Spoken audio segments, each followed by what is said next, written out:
Goeiedag geliefdes, ek lees Matteus 25 vers 31 tot 34. Wanneer die Seun van die mens in majesteit kom en al die engele saam met hom, sal hy op sy koninklike troon gaan sit. Al die volke sal voor hom bymekaar gebring word en hy sal die mense van mekaar skei soos 'n wagter die skape van die bokke skei. Die skape sal hy regs en die bokke links van hom laat staan.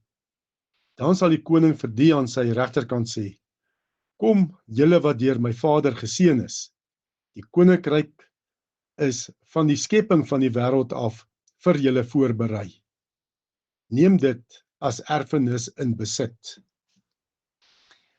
Ja, in hierdie verse beskryf Jesus die laaste oordeel as 'n gebeurtenis van groot betekenis en vreugde, uitbundige vreugde ook.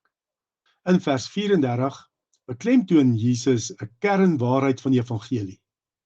Ons verlossing is nie iets wat ons kan verdien nie, maar dit is 'n geskenk wat ons ontvang. Die woord erfenis is hier die sleutel. 'n Erfenis word aan jou gegee as gevolg van 'n verhouding en nie as gevolg van werke nie. Deur Jesus word ons uitgenooi om deel te word van God se familie. En as God se kinders in Christus ontvang ons dan as erfenis die koninkryk wat hy van die skepping van die wêreld af ons voorberei het. Die voorstelling van 'n koninkryk wat van die skepping van die wêreld voorberei is, herinner ons aan God se ewige raadsplan. Al van die skepping van die wêreld af het God 'n verhouding met jou begeer. En het hy ook 'n plan gemaak om sy verhouding met jou en met my te herstel deur Jesus Christus, sodat ons sy erfgename kan wees. Hierdie erfenis is vir ons beskikbaar, nie omdat ons enigiets kan doen om dit te verdien nie, maar alleen as gevolg van God se genade en liefde in Christus. Hy gee dit vrylik aan almal wat in Christus glo. En hoe verander dit jou lewe? Dat jou verlossing slegs 'n geskenk uit genade is en nie werke nie. Hoe sal dit jou lewe vandag verander? As jy vandag werk toe gaan. Jy sal ook 'n hart hê vir mense in nood. As deel van God se familie, sal jy ons hemelse Vader se liefde wat aan jou bewys het toe jy in sulke groot nood was, toe jy verlore was. Daai liefde wat aan jou in jou nood bewys het, sal jy dan ook bewys aan ander mense in nood, veral mense wat Christus nog nie ken nie. Soos Jesus dan ook verder sê, hier in Matteus 25 vers 35 tot 40. Want ek was honger, erfenis is hier die sleutel.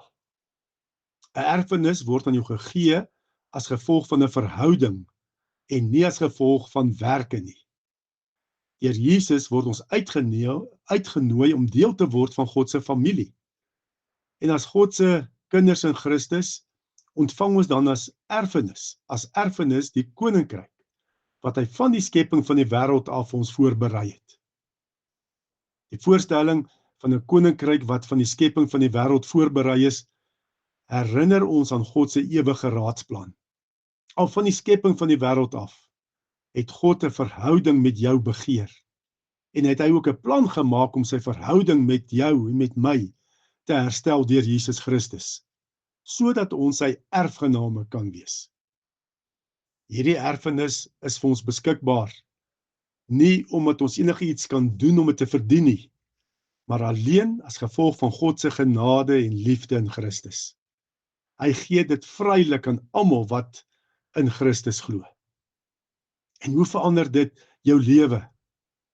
Dat jou verlossing slegs 'n geskenk uit genade is en nie werke nie. Hoe sal dit jou lewe vandag verander?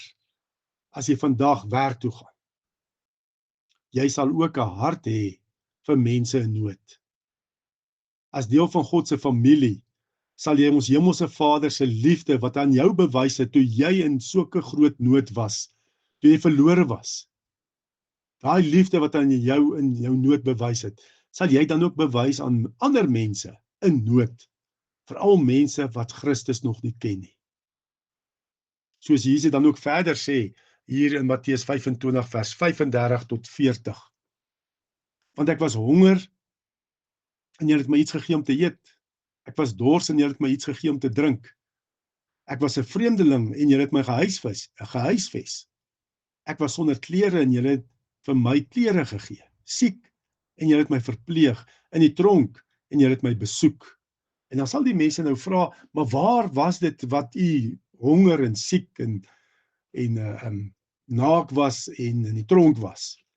En dan sê Jesus in vers 40, dit verseker ek julle, vir sover julle dan een van die geringstes van hierdie broers van my gedoen het julle dit aan my gedoen. Kom ons bid saam.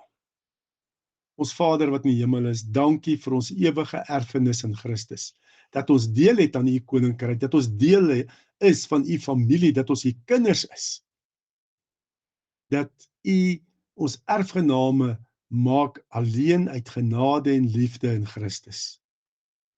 Lei ons dat ons as koninkryksburgers, as kinders van die huisgesin, lei ons dat ons die vaderliefde betoon aan mense in nood.